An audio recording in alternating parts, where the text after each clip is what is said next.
প্রিয় নবী বলেন, লান তাদিল্লু মা তামাসসাকতুম বিহিমা কিতাবাল্লাহ ওয়া সুন্নাতা নবিয়্যি। পৃথিবীর মানুষ, আমি তোমাদের কাছে দুইটা জিনিস রেখে গেলাম, এই দুই জিনিস যদি তোমরা আঁকড়ে ধরতে পারো, কখনোই তোমরা পিছলে যাবে না, গোমরাহ হবে না, পথভ্রষ্ট হবে না, পথ হারা হবে না, যতদিন এই দুইটা তোমাদের কাছে পাওয়া যাবে।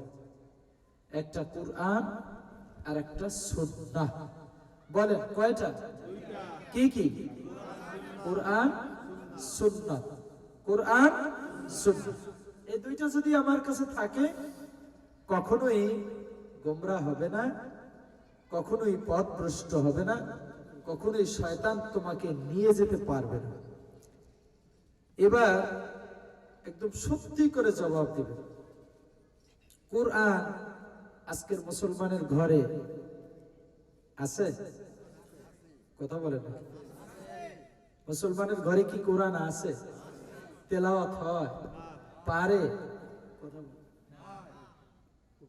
কোন মুসলমানের ঘরে সকালবেলা কোরআন তেলাওয়াত হয়? এখন খুব কম, 100-তে 2 জন হইতে পারে আমার ধারণা যেটা। আমরাও তেলাওয়াত করি না, আমরা যারা আলেম ওলামারা আছি, কারণ ফজরের পরে একটা ঘুমের আমল আছে, আমরাও তেলাওয়াত করি। যারা পারে তারাও করে না, আর যারা পারে না তারা তো করেই না। আজকে সুন্নাহ আমার হাতিয়ার দুইটা। আজকে আসছেন বয়ান শোনার জন্য, বয়ান করার মতো যোগ্যতা নাই, তবে কিছু কথা বলবো, তিতা হোক মিডা হোক মিলে শুনতে হবে। সারা জীবন তো মিডা বয়ান শুনছে, যে কারণে পেটে কৃমি হয়ে গেছে। মিডা খেলে কৃমি হয় জানে না? কথা বলে না। মাঝে মাঝে করলা খেতে হয়, মাঝে মাঝে করলা খাইলে পেটটা পরিষ্কার হয়, তাহলে আর কৃমি থাকে না। মুসলমান সন্তানের এখন অভ্যাস হয়ে গেছে, সে মিডা বয়ান শুনবে, তিতা কোনো কথা শুনবেই না। মসজিদে যদি শুক্রবার ইমাম সাহেব সুদের বয়ান করে, সভাপতির মেজাজ খারাপ হয়ে গেছে। এর মতো খারাপ কোনো হুজুর হতে পারে না। সে আমাকে জানে আমি সুদের ব্যবসা করি, এই জন্য মসজিদে আমারে দেখে দেখে বয়ান করছে। এই সুদের বয়ান কি ইমাম সাহেব না কোরআনের মধ্যে আছে? কথা বলেন না কেন? তাহলে তো খেপার দরকার ছিল আল্লাহর বিরুদ্ধে, কারণ কোরআন নাজিল করছেন কে? তাহলে সুদের কথা বললে তো খেপার দরকার ছিল আল্লাহর বিরুদ্ধে। ইমাম সাহেবের বিরুদ্ধে খেপেন কেন? বক্তার বিরুদ্ধে খেপেন কেন? বক্তা তো বাবার বাড়িতে বানাই কয় না, বক্তা তো কোরআন থেকেই কইছে। আওয়াজ দিয়ে আজকে সুন্নাহ নাই, হাতিয়ার দুইটা, যুদ্ধ করব দুইটা দিয়া, একটা কোরআন আর একটা সুন্নাহ। কোরআন নাই, আসেন সুন্নাহর কাছে, সুন্নাতের কাছে। সুন্নাত নাই। কোন ঘরে সুন্নাত আছে? আজকে এই যে ভাত খায়, এটারে কি টেবিল কয় জানেন? ডাইনিং।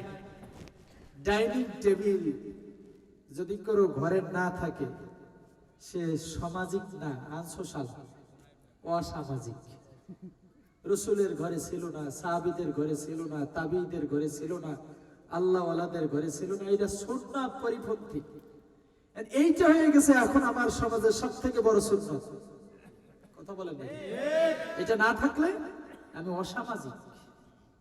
চাই সে আলেম হোক, চাই সে জালেম হোক, মানে ভিন্ন হোক, শিক্ষিত হোক অশিক্ষিত, লাগবেই এটা। ডাইনিং টেবিল না হলেও হয়নি, চলেই। আজকে সুন্নাহর কোনো আলামত মুসলমানের ঘরে নাই। খাওয়াতে নাই, পড়াতে নাই, চলাতে নাই, দাড়িতে নাই, টুপিতে নাই, চুলে নাই, কথাবার্তায় নাই, কোথাও সুন্নাহ নাই। তাহলে আমার অস্ত্র দুটো, একটাও আমার কাছে নাই। কোরআন সুন্নাহ দুইটার একটাও আমার কাছে নাই। অথচ রাসূল বলেন, আমি তোমার কাছে দুইটা জিনিস দিয়া গেলাম, এই দুইটারে ধরে রাখো। লান তাদিল্লু মা তামাসসাকতুম বিহিমা, কখনোই তোমার উপরে কেউ নেতৃত্ব দিতে পারবে না। একটা সুন্নাহ, একটা কোরআন, এই দুইটা যদি তোমার কাছে থাকে, তোমার কাছে আর কেউ আসবে না। তোমার কাছে যদি আঁকড়ে ধরত। প্রিয় হাজিরিন, আজকের বয়ান শুনতেছি, সুর যার যত ভালো, কে কত বড় লম্বা টান দিতে পারে সে তত বড় বক্তা, কিন্তু আমলের খবর নাই। প্রিয় নবী আলাইহিস সালাতু ওয়াস সালাম সাহাবায়ে কেরামদেরকে বয়ান করেছেন। সাহাবায়ে কেরাম কাঁদতে কাঁদতে বেহুশ হয়ে যায়, হায় রে, এইটা তো আমি পালন করতে পারি নাই, শপথ নিত এটা এখন পালন করব। সাহাবীদের অবস্থা এরকম, তাবিঈদের অবস্থা এরকম। আমার অবস্থা কি? কি আমার অবস্থা? আমার ঈমানের হালত নাই, ভালো না। আমার নামাজের হালত ভালো না। আমার রোজার হালত ভালো না। হজের কথা তো, যদি মালদার হই, সম্পদশালী হই তাহলে হজ, যদি সম্পদের মালিক হই তাইলে যাকাত। কিন্তু ঈমান তথা কালিমা, নামাজ, রোজা, এই তিনটায় সকলে সমান। হজ আর যাকাত যদি সম্পদের মালিক হয় তাইলে ফরজ, না হয় নাই। কিন্তু ইসলাম এই 5 খুঁটির উপরে দাঁড়ানো। ইসলাম কয়টার উপরে দাঁড়ানো? 5টা। কি কি? কালিমা, নামাজ, রোজা, হজ, যাকাত। কয়টা? আওয়াজ দেন না, আওয়াজ দেন না। মনে করেন এই প্যান্ডেলটা দাঁড়ানো এই খুঁটির উপরে, এই যে খুঁটির উপরে প্যান্ডেল দাঁড়ানো, এই খুঁটি যদি সরাই নিয়ে যায় প্যান্ডেলের কি অবস্থা হবে? আওয়াজ দিয়ে আরো জোরে বলেন। তাহলে এইটা তো ভালো করে বুঝেন, ঘরের খুঁটি না থাকলে ঘর পুড়ে যাবে, মসজিদের পিলার না থাকলে মসজিদ পুড়ে যাবে, ফাউন্ডেশন না থাকলে পুড়ে যাবে, প্যান্ডেলের খুঁটি না থাকলে প্যান্ডেল ভেঙে চুরে পড়বে। ইসলামের যে খুঁটি 5টা, এইটা যদি না থাকে আমার মধ্যে তাহলে আর ইসলাম যাবে না। কথা কয় না, কথা বলেন না। থাকবে না যাবে? কেমনে থাকবে? খুঁটি না থাকলে ঘর থাকবে কেমনে? সামিয়ানা থাকবে কেমনে? ছাদ থাকবে কেমনে? কথা মনে হয় বুঝতেছেন না আপনারা? আপনারা কি আমার কথাগুলো বুঝতেছেন? ইসলামের খুঁটি কয়টা? আওয়াজ দিয়া কইয়েন। কালিমা, নামাজ, রোজা, হজ, যাকাত। কয়টা হলো? তো হজ আর যাকাত এটা ধনীদের জন্য, এটা কাদের জন্য? কিন্তু 3টা তো সকলের জন্য সমান। কি কি? কালিমা, নামাজ, রোজা। আপনাদের মনে হয় কষ্ট হইতেছে, বেজার না তো? ডানে বামে একটু তাকায় দেখেন তো, এই 3-এর অবস্থা কি? কালিমার অবস্থা কি? নামাজের অবস্থা কি? রোজার অবস্থা কি? খুব নাজুক। মুসলমান ভাইরা আমার, রব্বুল আলামিনের প্রিয় হাবিব বলেন, বুনিয়াল ইসলামু আলা খামসি শাহাদাতি আল্লাহ ইলাহা ইল্লাল্লাহ হুয়া আহাম্মু মিন আহমিমাতিল মাফরুজা। ইসলামের 5 খুঁটির মধ্যে কালিমার খুঁটিটা তথা ঈমানের খুঁটিটা বড় মজবুত ওয়ালা খুঁটি। যদি ঈমান নামক খুঁটিটা আলগা হয়ে যায়, তার টোটাল জীবনটা, টোটাল ফাউন্ডেশনটা নড়বড়ে হয়ে যাবে। যে কোনো মুহূর্তে যদি বন্যা ছেড়ে দেয়, ওই ঘর আর টিকায় রাখতে পারবে না, ঠিক না? মুসলমান ভাইরা, আজকে নির্বাচনের মুহূর্তেও ঈমানের হালত আজকের কেমন হয়ে গেছে। নির্বাচনী হালতে অবস্থায় যদি এসে উপস্থিত হয়ে যায় একজন পাগড়িওয়ালা, একজন টুপিওয়ালা, একজন জিকির করনেওয়ালা বান্দার অবস্থা, একটা নোট পায়া সকাল বেলার অবস্থা একরকম, বিকেল বেলার অবস্থা পরিবর্তন হয়ে যায়। বুঝলাম আমার খুঁটি বড় দুর্বল, বন্যা ছাড়ছে পর আর বন্যায় আমার ঘর আর টিকতেছে না। আওয়াজ দিয়ে বলেন ঠিক কিনা? ছোট কিংবা বড়, কেউ সম্মানের আসমানে উঠাইবার জন্য আর কাউকে জমিনে দাফন করবার জন্য আজ আমি এই কথাগুলো বলছি না, কথাগুলো বলছি বড় আক্ষেপে, বড় কষ্টে। মুসলমানদের ঈমান নামক খুঁটি আর পিলারটা এত নড়বড়ে হয়ে গেছে, এত দুর্বল হয়ে গেছে। আজ মুসলমানদের কাছে কোরআনের কথাগুলো তাদের কাছে বড় খারাপ লাগে। কোরআনের কথাগুলো যদি বলে খারাপ লাগে। শালি আমার সাথে কথা বলে না, দেখা করে না, দুলাভাই মেজাজ খারাপ। ইসলামের মধ্যে পর্দা করা সুন্নাত না নফল?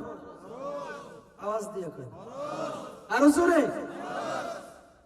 আপনারা তো ভালো বয়ান আছেন, কিন্তু শালি দুলাভাইয়ের সাথে কথা বলে না, দুলাভাই বাজার অথবা দুলাভাই পর্দা করার জন্য শালির সাথে দেখা করে না, এই জন্য ওই দুলাভাই ভালো না খারাপ। আজকে সমাজটাই এমন হয়ে গেছে, কোরআনের বিধান মানতে গেলে আমার মতো খারাপ আর এই সমাজে কেউ নাই। আওয়াজ দিয়ে এখন ঠিক কিনা?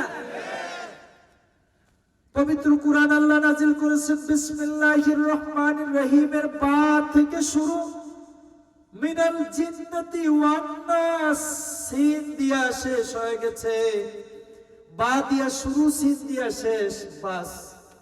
মানে কোরআন যথেষ্ট। আমরা অনেক সময় খানা দিতে গেলে ভাই দিও না, বাস বাস মানে যথেষ্ট, এনাফ, আর লাগবে না।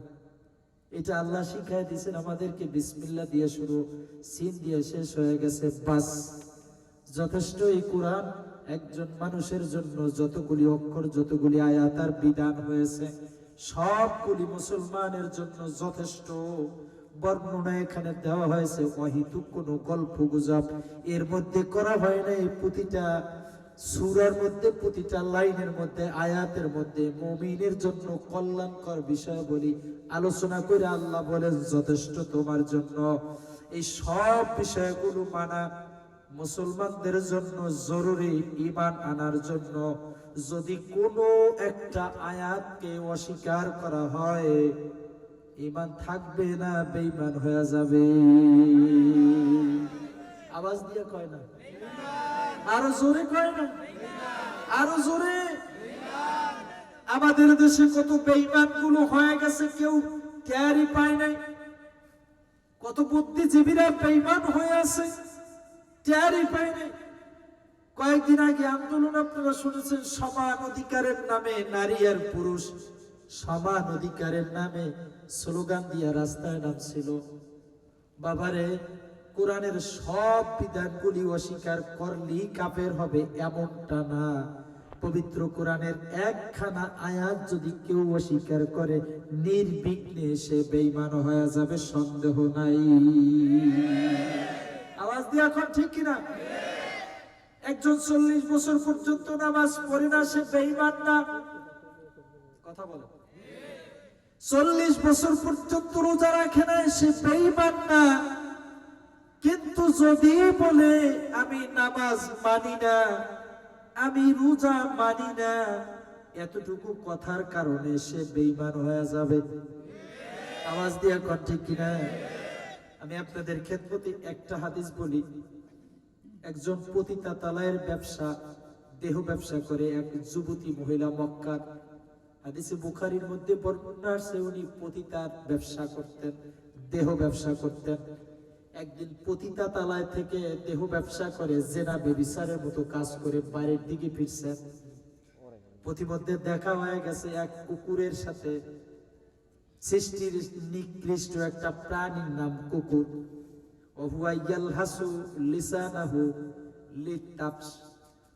পিপাসার কারণে মরুভূমির রৌদ্রের মধ্যে জিহ্বা বের করে হাঁপাইতেছিলেন। জেনাকার মহিলা হেঁটে যাচ্ছিলেন, দেখা বড় মায়া লাগছে।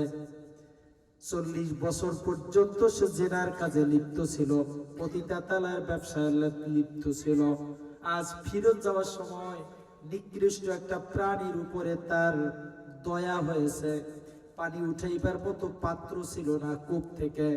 চামড়ার মোজা পরিধান করে আরবের লোকেরা গরমের কারণে এই চামড়ার মোজা খুলিয়া গা থেকে ওড়না দিয়া মুজা বাদিয়া কূপ থেকে পানি উঠায়া কুকুরকে পান করাইছে। রব্বুল আলামিনের পক্ষ থেকে আওয়াজ আসে, কুফিরাতলি ইমরাতিন মুমিসাতিন, এই জেনাকার মহিলাকে আল্লাহ মাফ করে দিছে। জেনাকার মহিলা বেঈমান ছিল না, ঈমানদার ছিল, কিন্তু 40 বছর পর্যন্ত নামাজে যায় নাই, রোজায় যায় নাই। কথা বলেন। 40 বছর পর্যন্ত সে নামাজকে অস্বীকার করে নাই, রোজাকে অস্বীকার করে নাই। কিন্তু যদি একবার বলে নামাজ লাগে না, রোজা লাগে না, নামাজ মানি না, রোজা মানি না, রব্বুল আলামিনের এই একটা বিধান অস্বীকার করার কারণে তাকে আমরা আর ঈমানদার বলতে পারছি না, সে বেঈমান। আওয়াজ দিয়া কন। মাদার তেরেসার নাম আমরা শুনেছি। মাদার তেরেসা একজন কুমারী মহিলা। আজকের বইতে বইতে যার গল্প মাদার তেরেসা, সারা জীবন কুমারী রয়েছেন, বিবাহ পর্যন্ত বসেন নাই। তিনি তার লেকচারে, তিনি তার বক্তব্যে বলেছিলেন, আমি বিবাহ করি নাই, এই জন্য স্বামীকে সময় দেওয়া লাগবে, সংসার পরিচালনা করা লাগবে, সন্তানের পরিচর্যা করা লাগবে। এতটুকু সময় আমি বিশ্ব মানবের খেদমতে, সেবায় আমি নিয়োজিত থাকব। বিশ্ববরেণ্য একজন ধনীদের তালিকায় মাদার তেরেসা সারা জীবনের যত ইনকাম ছিল, যত পয়সা ছিল, সব মানুষের কল্যাণে তিনি ব্যয় করেছেন। একাধিকবার তিনি নোবেল প্রাইজ পেয়েছেন, মানবের সেবায় খেদমতের জন্য নোবেল প্রাইজ পেয়েছেন। একবার বলেন, মাদার তেরেসার ঈমান ছিল না, সারা জীবন খেদমত করার পরেও মাদার তেরেসা কি জান্নাতে যাবে? কারণটা কি? ঈমান নাই। আওয়াজ দিয়া বলেন ঠিক কিনা? সেজন্য বলেছি, ঈমানের পিলারটা বড় মজবুত না হলে যে কোনো মুহূর্তে নড়বড় হয়ে যেতে পারে। যে কোনো মুহূর্তে যদি বন্যা ছেড়ে দেয়, আমার পিলার ঘরের খুঁটি যদি মজবুত না হয়, ওই ঘর আর টিকানো সম্ভব হবে না, ঠিক কিনা? ঈমান নামক খুঁটিটা যদি শক্ত হয়ে যায়, মজবুত হয়ে যায়, আমার ঘর বিল্ডিং না হতে পারে, আমার মসজিদ টাইলস না হতে পারে, আমার রাস্তা পাকা না হতে পারে, আমার আলিশান বাড়ি ঘর না থাকতে পারে, কিন্তু আমার পাকা ঈমানের পিলার পাকা হওয়ার কারণে আমার মাওলাই কিয়ামতের ময়দানে আমার জন্য জান্নাত রেডি করে রাখছে, ঠিক কিনা? আল্লাহ আপনি কবুল করুন। আমিন। কেমন ঈমানের মালিক ছিলেন আশরাফ আলী থানভী রাহিমাহুল্লাহ। দুই ভাই ছিলেন, আশরাফ আলী আর আকবর আলী। আকবর আলী ছিলেন বড়, আশরাফ আলী ছিলেন ছোট। খানকায়ে ইমদাদিয়ার পরিচালনার দায়িত্ব পালন করতেন দুই ভাই। মসজিদ ছিল, মসজিদে ইমামতি করতেন আশরাফ আলী থানভী রহমাতুল্লাহ আলাইহি।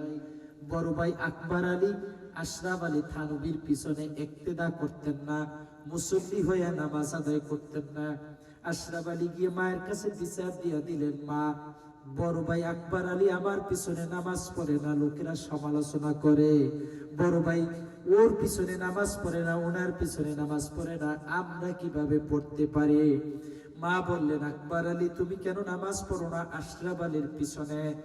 আচ্ছা ঠিক আছে মা, আজ থেকে আমি আশরাফ আলীর পিছনে নামাজ পড়ব। জোহরের নামাজে আশরাফ আলীর পিছনে আকবর আলী ইক্তেদা করলেন, মুসল্লি হলেন। নামাজের সালাম ফিরানোর পরে আবার নতুন করে নামাজ দোহরায়া পড়লেন, জোহরের নামাজ।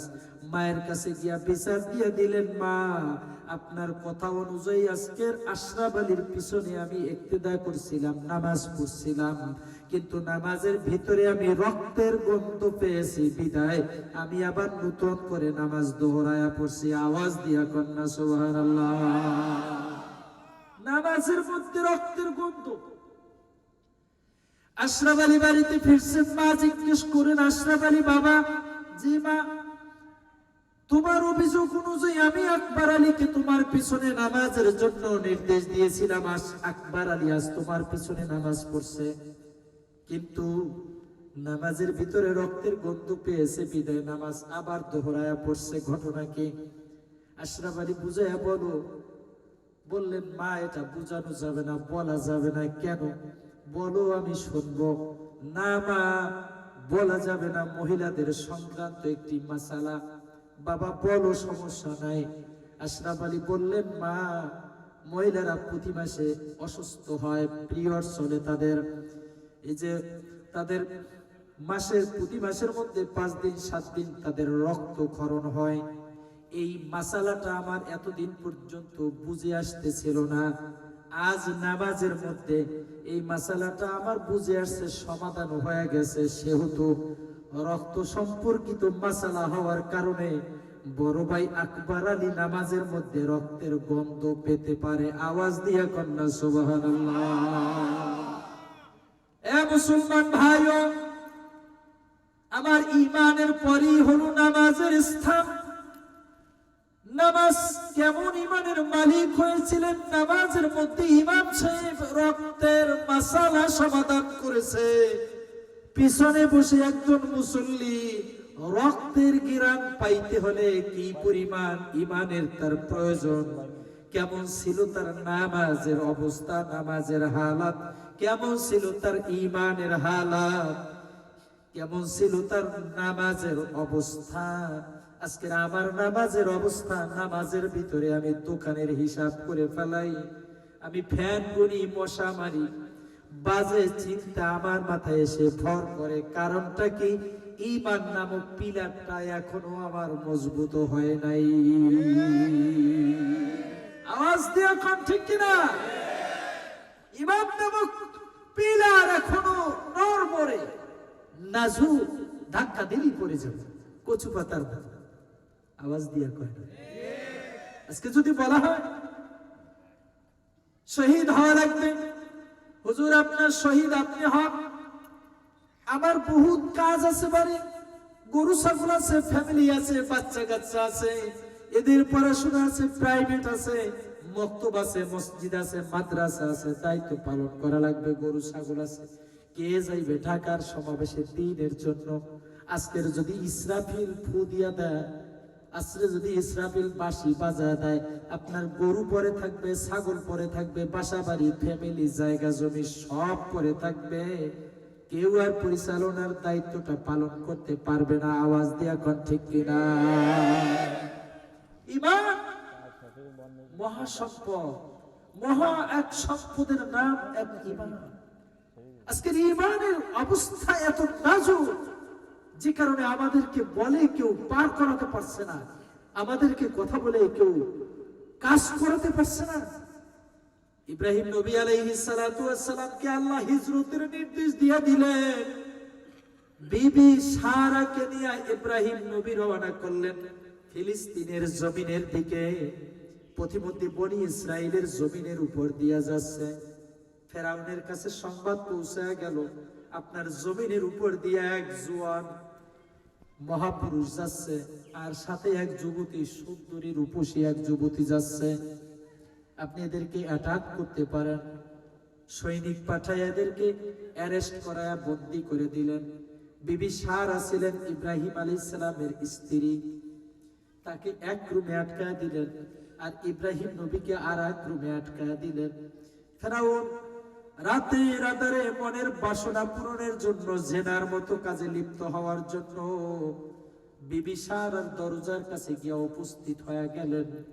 বিবি সারা নামাজের সিজদায় লুটে পড়ে মালিকের দরবারে বললেন, ও দয়ার মালিক, এই জীবনে নবী ইব্রাহিম ব্যতীত বিবি সারাকে জীবনে কেউ কোনোদিন স্পর্শ করেনি। মনে হয় ফেরাউন আমার দিকে চলে আসছে, আপনি একমাত্র হেফাজতের মালিক, আমি আপনার উপরে ঈমান কবুল করেছি, আমাকে হেফাজতের লাইবিলিটি আপনার হাতে আমি ছেড়ে দিলাম। আল্লাহু আকবার। কথা কতটুকু? আজ আমার মুনাজাত আমার আল্লাহর দরবারে যায় না। হাদিসে বুখারীর মধ্যে লিখছেন, কেমনে যাবে? মা আকালাহু হারাম, মাশরাবাহু হারাম, মালবাসাহু হারাম, ফাকাইফা তুদা ইলাল্লাহ লা ইউসাদু মিনহা হাত্তা তুকুবিলা। হাদিসে বুখারীর মধ্যে লেখে তুমি খাও হারাম, পরো হারাম, পান করো হারাম, চলো হারাম, যা কিছু তোমার শরীরের ভিতরে হারাম দিয়া তোমার গঠিত, এই মুনাজাত আমার আল্লাহর দরবারে যাবে না। আওয়াজ দিয়া কর ঠিক কি? আজকে হারামে ভরপুর, কিস্তি নাই কোন এলাকায়, কথা কয় কিস্তি নাই কোন এলাকায়, সুদ নাই কোন এলাকায়। অবস্থা কত নাজুক, কত খারাপ পরিস্থিতি। মানুষের ঈমানকে কিনে কোন ভাবে নিয়ে গেছে সোমেরে বলতেই পারতেছি না। শহরে ব্যবসা পরিচালনা করে কিস্তি নাই, লোন নাই, এমন মানুষ খুব কম।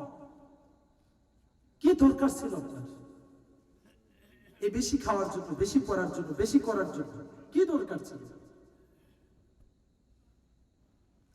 আমার মুনাজাত কেমনে কবুল হবে আল্লাহর কাছে? আমার পেটের ভিতরে হারাম যদি থাকে, আমার হাতে হারাম যদি থাকে, পায়ে যদি হারাম থাকে, কেমনে কবুল হবে? বিবি সারা সিজদায় পড়ে লুটা মুনাজাত করে। তাফসীরে খাজিনের মধ্যে লিখছেন, মালিমুত তাকজিল ইমাম বগবী রাহমাতুল্লাহ আলাইহি লেখেন, বিবি সারার মুনাজাত মনে হয় আমার মাওলার দরবারে কবুল হয়ে গেছে। জোরে কোন সুবহানাল্লাহ। কারণ ফেরাউন শক্তি নিয়ে দরজা পর্যন্ত যায়, কোনো লোক নাই, কোনো সিকিউরিটি নাই, বাধা দেওয়ার মতো কোনো সৈনিক নাই, কিন্তু কে যেন ফেরাউনকে সরায় দিয়া, ধাক্কা দিয়ে ওখান থেকে বের করে দিয়েছে। বিবি সারার ঘরে ঢুকতে দেয় নাই। আল্লাহু আকবার বলেন। ফেরাউনের মেজাজ খারাপ হয়ে গেছে, আবার চলে গেছে, নতুন করে শক্তি দিয়েছেন, আবার করে বিবি সারার দরজায় গিয়ে উপস্থিত হয়ে গেছেন, কিন্তু কে যেন ধাক্কা দিয়ে বের করে দিলেন, ঢুকতে পারেন নাই। আবার ফেরত আসলেন, আবার নতুন করে শক্তির সঞ্চার করলেন, মদ খেয়ে শক্তিশালী হলেন। এইবার যাবেন, আর কেউ ফিরে রাখতে পারে নাই, কিন্তু দরজা পর্যন্ত যাইয়া সব শক্তি বিলীন করে ফেরাউন দুর্বল হয়ে গেছে, ঢুকতে পারে নাই। এইবার অপমানিত তথা লাঞ্ছিত হয়ে ফেরত আসছে। উজির নাজিরদেরকে ডাইকা বলে, তোমরা শুনে নাও, এই যে মহিলাকে আটকাইলা, বিবি সারা সাধারণ কোন মহিলা নয়। আমি সাক্ষী দিয়া দিলাম, আল্লাহর পেয়ারা বান্দি ছাড়া আর কিছু নয়। দরজায় কোনো সৈনিক নাই, সেনাবাহিনী নাই, কোনো লোক নাই। আমি আমার কাজ উদ্ধার করবার জন্য, চরিতার্থ করবার জন্য একে একে কয়েকবার গেলাম, কোনো লোক নাই। বিনা লোকে কে যেন আমাকে ধাক্কায়া ধাক্কায়া ওখান থেকে বের করে দিয়েছে। আমি সাক্ষী দিলাম, এর মতো ভালো কোনো মহিলা নাই। এরে ছেড়ে দাও, ইব্রাহিম নবীকেও ছেড়ে দাও। আর এই ভালো মহিলার খেদমতের জন্য আমার একমাত্র কন্যা হাজরাকে দান করে দিলাম। আল্লাহু আকবার বলেন। মুসলমান ইমানদার আজকের ইমানের অবস্থা কি, হালত কি? আমি ঘুরে ফিরে একই কথার উপরে আজ আলোচনা আয়োজন করব। আমার পিলার যদি ভালো হয়ে যায়, 10 তলা, 15 তলা, 20 তলা পর্যন্ত করা যাবে। আমার পিলার যদি ভালো না হয়, 1 তলা দিলে ছাদ লইয়া পড়ে যাবে। আওয়াজ দিয়া বলেন ঠিক কিনা? আমার ইমানের নাম হলো এক। আমি যদি একবার সুবহানাল্লাহ কই, একটা জিরো দেই, কত হয়ে যাবে? কথা বলেন না কেন? আমি আরেকবার আলহামদুলিল্লাহ বলবো, সামনে যদি আরেকটা জিরো হয়, কত হবে? 100 হয়ে যাবে। আমি যদি আল্লাহু আকবার বলি, আরেকটা জিরো হয়, কত হবে? 1000 হয়ে যাবে। আমি যদি লা ইলাহা ইল্লাল্লাহ বলি, আরেকটা জিরো হলে কত হবে?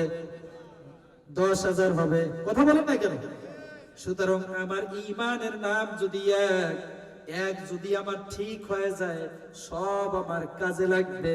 আমার একের ভিতরে যদি ভেজাল হয়ে যায়, শূন্য হাজারো হাজারো হাজারো দেন, এক নাই, এই জিরোর কোনো দাম আল্লাহর দরবারে নাই, ঠিক কিনা? ঈমান একের পিছনে পরিচর্যায় নেমে যাও। যেমনটা ঈমান কবুল করেছেন বিবি সারা ফিরআউনের সব শক্তি নিয়ে চেষ্টা করেছিল, পারে নাই। খুশি হয়ে নাজাত দিয়ে দিছে, মুক্তি দিয়ে বিবি হাজেরাকে দান কইরা দিছে। সুবহানাল্লাহ, জোরে কয় না? এবার বিবি হাজেরা, বিবি সারা, ইব্রাহিম নবী রওনা করছেন ফিলিস্তিনের জমিনে। ফিলিস্তিনের জমিনে গিয়ে বিবি সারা প্রস্তাব দিলেন, ও আল্লাহর নবী ইব্রাহিম, বয়স তো ৮৬ বছর হয়ে গেছে, আল্লাহ এখন পর্যন্ত কোনো সন্তানাদি দেয় নাই। বিবি হাজেরাকে দেখতেও খারাপ লাগে না, ভালোই লাগে। বিবি হাজেরাকে আপনি বিয়ে করে নেন, আপনাকে আমি অনুমতি দিয়ে দিলাম। অনুমতি সাপেক্ষে বিবি হাজেরার সঙ্গে বিয়ে হয়ে গেল নবী ইব্রাহিমের। বিবাহ সূত্রে আবদ্ধ হয়ে গেলেন। সেই ঘরে আল্লাহ সন্তান দান করলেন। ৮৬ বছর বয়সে একটা সন্তান দিয়েছেন, নাম তার ইসমাইল। আওয়াজ দিয়ে কন্যা সুবহানাল্লাহ। মহা আনন্দ। ৮৬ বছর বয়সে আল্লাহ একটা সন্তান দিলেন, পুত্র সন্তান। খুব মায়া মোহাব্বত। ৩ দিন বয়স হয়ে গেলে রব্বুল আলামিন হুকুম দিয়ে দিলেন, বিবি হাজেরা আর ইসমাইলকে ধারে কাছেও রাখা যাবে না, তোমার ইবাদতে বিঘ্ন ঘটবে। যেহেতু এই বুড়ো বয়সে সন্তান দিয়েছে, এই সন্তান নিয়ে তুমি ব্যস্ত থাকবা, ইবাদতে মগ্ন হবে না, সময় দিবে না, সুতরাং কাছে রাখা যাবে না। ইসমাইলকে আর বিবি হাজেরাকে ওই মরুভূমির বনবাসে দিয়ে আসতে হবে। পরীক্ষা শুরু হয়ে গেছে ঈমান নামক মহা সম্পদের, মহা পিলারের। আওয়াজ দিয়া বলেন সুবহানাল্লাহ। আমাকে যদি বলা হয় ঢাকা চলো, কবে আগামীকালকের সমাবেশ আছে, আমি বলবো আমার পুত্র সন্তান হয়েছে, বিবি অসুস্থ। আজ যদি আমি ঢাকা যাই, আগামীকালকে আইসা আমি আর আমার স্ত্রীরে পাবো না, বলবে তোমার ঢাকা লইয়া তুমি থাকো, আমি গেলাম আমার বাবার বাড়ি। আওয়াজ দিয়া বলেন। কিন্তু ঈমানের হালাত কেমন, কত মজবুত হালাত। ইব্রাহিম রাখা যাবে না ধারে। ইসমাইল আর বিবি হাজরাকে রাইখা আসো ওই মরুভূমির মধ্যে। ইসমাইল নবীকে আর হাজরাকে নিয়ে চললেন ইব্রাহিম নবী মরুভূমির মধ্যে। বাবারে, গল্প বলার জন্য আসি নাই, একটু বুঝাইবার জন্য বলছি রে। গল্পটা কেমন মজবুত ঈমানের মালিক ছিলেন। মরুভূমির মধ্যে নিয়ে গেলেন, মরুভূমির মধ্যে রাইখা ইব্রাহিম নবী রওনা করলেন, ব্যাক করলেন, ফিরবেন কোনো কথা না বইলা। বিবি হাজরা ডাক দিয়া বলেন, নবী ইব্রাহিম, এই যে আমাদেরকে মরুভূমির মধ্যে রাইখা গেলেন, এটা কি আপনার সিদ্ধান্ত না আমার রবের সিদ্ধান্ত? ইব্রাহিম নবী বলেন, আমার রবের সিদ্ধান্ত ছাড়া আমি ইব্রাহিম কোনো কাজ করি না। আওয়াজ দিয়ে কন্যা সুবহানাল্লাহ। বিবি হাজরা বলে, তাইলে আর কোনো অভিযোগ নাই। আমার মাওলা যেহেতু সিদ্ধান্ত দিয়েছেন, তার সিদ্ধান্তের উপরে আমি অটল। আল্লাহ। আমার যুবক ভাইরা, মুরব্বী বাবাজিরা, পর্দার আমার মা, ভালো করে শুনে নিয়ে, কেমন মরুভূমি? মরুভূমি কাকে বলা হয়? যেখানে একটা ঘাস পর্যন্ত জন্মায় না, সেটার নাম হলো মরুভূমি। আল্লাহ যাদেরকে মক্কা মদিনায় নিয়েছেন, তারা দেখেছেন মাইলকে মাইল পড়ে আছেন, একটা ঘাস পর্যন্ত জন্মায় না। বালু আর পাথরের দেশের নাম হলো মরুভূমি। এই মরুভূমির মধ্যে বিবি হাজরা আর ইসমাইলকে রাইখা চলে আসলেন ইব্রাহিম নবী। 3 দিনের পানি আর 3 দিনের খাবার রাইখা দিয়ে চলে আসছেন। 3 দিনে খাবারও শেষ হয়ে গেছে, পানিও শেষ হয়ে গেছে। খাবার নাই কোথায়ও, পানিও নাই। ইসমাইলের জন্য পানি খুঁজবার জন্য বিবি হাজেরা সাফায় দৌড় দেয়, মারওয়ায় দৌড় দেয়। সাফায় একবার যায়, মারওয়ায় একবার যায়, আবার ফিরে আসে। ইসমাইল পানির অভাবে চিৎকার মারে, সেখানে দৌড়ে আসে। আইসা সেখানে উপস্থিত হয়ে পানি তো নাই, কি দিবে?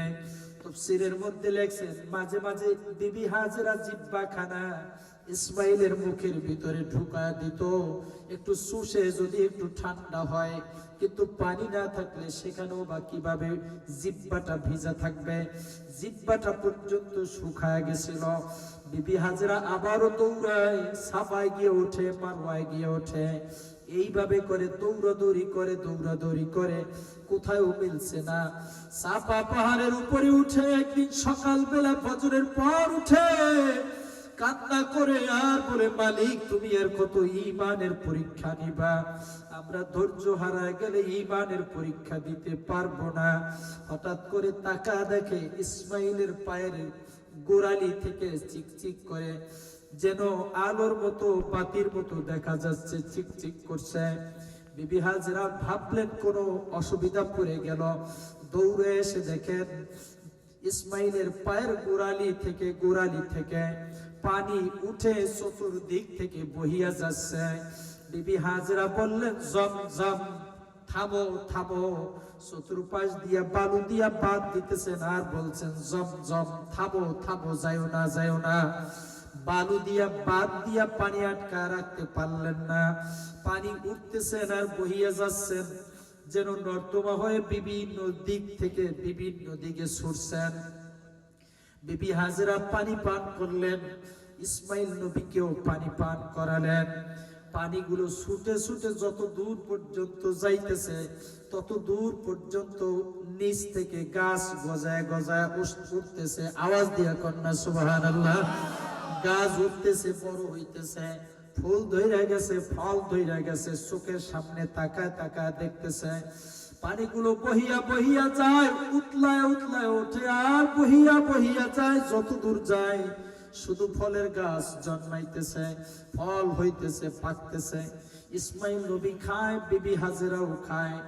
রাখালেরা বকরি চড়াইতে গিয়া তারাও সন্তান পায়া গেছে। মরুভূমির মধ্যে সুন্দর ফলের গাছ হয়ে গেছে, সেখানে গেলে ফল খাওয়া যাবে, কেউ বারণ করবে না। রাখালেরা পর্যন্ত এখন সেখানে গিয়া ঘর উঠায় ফেললেন, ছোট ছোট করে ঘর উঠায় সেখানে ফল খায় আর বকরি চড়ায়। এইভাবে করে 6 বছর গত হয়ে গেছে। এ মুসলমান ইমানদার, এ যুবক ভাইরা, বুঝো ঈমান নামক মহা সম্পদের পিলারটা কত মজবুত ছিল। 6 বছর পরে ইব্রাহিম নবীকে আল্লাহ নির্দেশ দিয়া দেন, ইব্রাহিম তোমার প্রিয় জিনিসটা তোমার কুরবানি করা লাগবে। ইব্রাহিম নবী সকালবেলা যায় 100 বকরি কুরবানি করে দিয়েছেন। রাত্রেবেলা আবার ঘুম যাইলে দ্বিতীয় রাত্রে আবার স্বপ্ন, প্রিয় জিনিস কুরবানি করা লাগবে। আবার 100 উট নিয়ে কুরবানি করে দিয়েছেন। তৃতীয় রাত্রে আবার একই স্বপ্ন, তোমার প্রিয় জিনিস এখনো কুরবানি হয় নাই। ইব্রাহিম নবী বুঝতে পেরেছেন আমার প্রিয় একমাত্র ইসমাইলকে তো আরো 6 বছর আগে মরুভূমিতে রেখে আসছিলাম, মরুভূমির বনবাসে দিয়ে আসছিলাম, আমি খবর লইতে পারি নাই ইসমাইল আছে না মারা গেছে, আমি তাও জানি না। আওয়াজ দিয়ে বলবেন কি একটু সুবহানাল্লাহ। 6 বছর আগে ইসমাইল আর হাজরাকে রাইখা আসছেন, খবর 6 বছরের মধ্যে হয় নাই। 6 বছর পরে ইসমাইল তার প্রিয় জিনিস মনে করে রওনা করলো। মরুভূমির মধ্যে হাঁটতে গিয়া মরুভূমির মধ্যে উপস্থিত হয়ে গেছে। গিয়ে দেখেন ছোট ছোট বাচ্চারা খেলাধুলা করে, দৌড়াদৌড়ি করে, চতুর্দিকে ঘর উঠে গেছে, ছোট ছোট কুড়ি ঘর উঠে গেছে, চতুর্দিকে ফলের গাছগুলো উঠে বড় হয়ে গেছে, ফল পাইকে গেছে। রাখালেরা পর্যন্ত এখানে আইসা বকরি রাইখা বিশ্রাম নেয়, ফল খায় গাছের। ব্যাপার কি চিনতে পারছে না। বাচ্চাদেরকে জিজ্ঞেস করলেন, হে বাচ্চারা তোমরা কি এখানে ইসমাইল নামে কোন শিশুরে চেনো কিনা? বাচ্চারা হাউমাউ করে কান্না শুরু করে দিছে। ইব্রাহিম নবী জিজ্ঞেস করলেন, বাবা তোমরা কান্না করো কেন? বাচ্চারা জবাব দিয়া বলে, হ্যাঁ আমরা ইসমাইলকে চিনি, এই লাইনের সর্বশেষ ঘরটাই হলো ইসমাইলদের ঘর। যখনই আমরা বিকেল বেলা খেলা করি ইসমাইলকে ডাকতে যাই, ইসমাইল ঘরের মধ্য থেকে আওয়াজ দিয়া বলে, আমি তোমাদের সাথে খেলতে যাব না, আমার মনে কোনো আনন্দ নাই, আমার বাবা নাই। তোমাদের সকলের বাবা আছে, তোমরা বাবার সাথে খেলাধুলা করো, আমার বাবা নাই। আমরা ইসমাইলের মাকে বহুবার রিকোয়েস্ট করছিলাম, অনুরোধ করছিলাম। ইসমাইলের মাও কান্না করে আর বলে, না, তোমাদের সাথে আমার ইসমাইল খেলতে যাবে না।